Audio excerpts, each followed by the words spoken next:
Okay, this is going to be a tripart response, and it's largely going to be to Fred at Conference Report. It's also going to be to Data Garrett, and also to Silver Soul, to who I really thank him for that ever-present suchness that he ended on as well. And I found some of his concerns over the alignment of mysticism with negative theology, again, to be very insightful. And I guess I'm going to direct my concerns a little bit more toward Fred and toward Dana. And I want to say first, and this is, I, I would want to ask both Fred and Dana how closely you're courting logical positivism and how much, from a certain sense, you're caught, from my perspective, you are caught in a literalist menace. You are trapped within your own Dana in particular. Fred, the question I would ask for you, Fred, is there anything such that is sacred? Now, if you're gonna throw sacred out, I mean, you're gonna say that divinity you have questions with, sacredness you start to have questions with. Do you have problems with all abstractions? I mean, why the problem with sacredness? What's the loading that's so fearful about recognizing that life itself is sacred? That it would be an absolute travesty to poison this lovely planet. There's a feeling for the sacred. And this notion of feeling, I think, are feelings suspect? Are we really going to say see, I feel like there are people who the line of argument, and I've gotten a lot of blowback against this negative theology. The point of negative theology and why I was suggesting I have sympathies for its logic is that I do believe there is something beyond thought, and or again maybe that I can see my own limits of thought, and I can feel that when I'm making uh, judgments about things, that it's obviously limited, but there's an overwhelming awesomeness of all that is. And whenever I try to delimit it, whenever I try to go, well, it's this or that, or if you try to say, if you give it a characteristics, I mean, the reasons I was being sympathetic to negative theology is because I do have a great concern over people who want to predicate God as if God were a substance, and as if you could say, well, like you're waiting for someone to bring it out on a plate so we can all look at it and give it some testing. That just doesn't even work to me.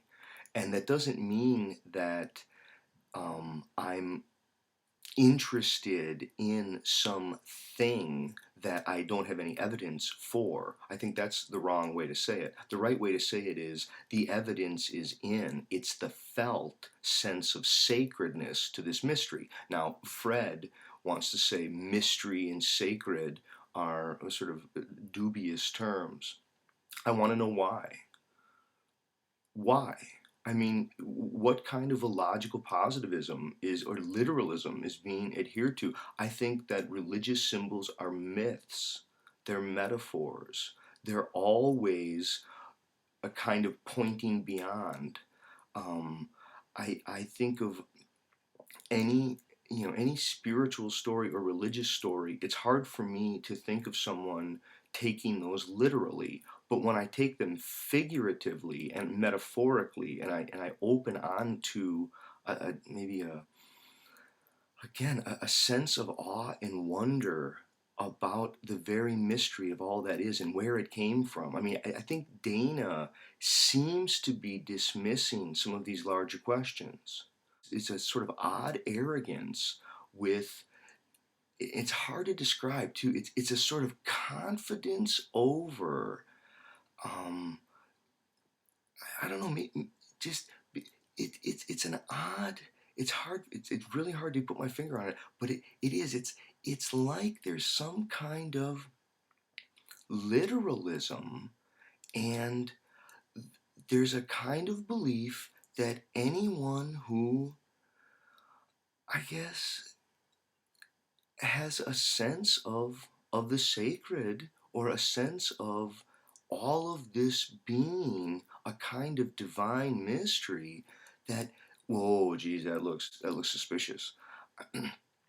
I don't understand how people can not see that they're avoiding basic questions. See, I mean, to me, this issue of to what extent is Dana, I'll put Dana on the hot seat. Fred, the hot seat I want to put on is why do you want to get rid of mystery, sacredness, and divinity? I mean, why? What is it about those concepts? And are all beauty, love? How about beauty and love? Are those suspect? Because I think you're going to say that beauty and love are just as suspect as sacredness. Um, and you're going to go, well, it's all just opinion. That's a word. It's a high abstraction. Blah blah blah. Yeah, I guess it is. Um, I think there's something beyond language. Um, I'm happy to be wrong. I don't think there's any evidence that someone could give me that would make me go, oh, I see now. And my guess is that other people in the same position, there's nothing I can say that will make you say, oh, I see what you mean. But I do think that this question of, like, I've said this a million times, I don't know how to make it any clearer. Look, when you in your head, you say, okay, here's me in my knowing, and then there's everything else that exists in the world, right? You can't draw that line. You've never, ever known anything other than what you've experienced through your own experience, but your own experience is part of this larger whole. And I don't think you have to posit quotes. And again, I'm always interested in Dana. He pulls these weird analogies and things, and like argument by analogy, that somehow, rather than actually addressing the question of why is there something rather than nothing, or where did all this stuff come from, and is there something mysterious about the fact that there is something at all? Instead, he makes some recourse to some Eskimo story, and now to some, again, it keeps talking about belief in, whereas I don't think that I'm talking about believing in some God that I've found through negative theology. I mean, the way that it's being phrased is just very odd.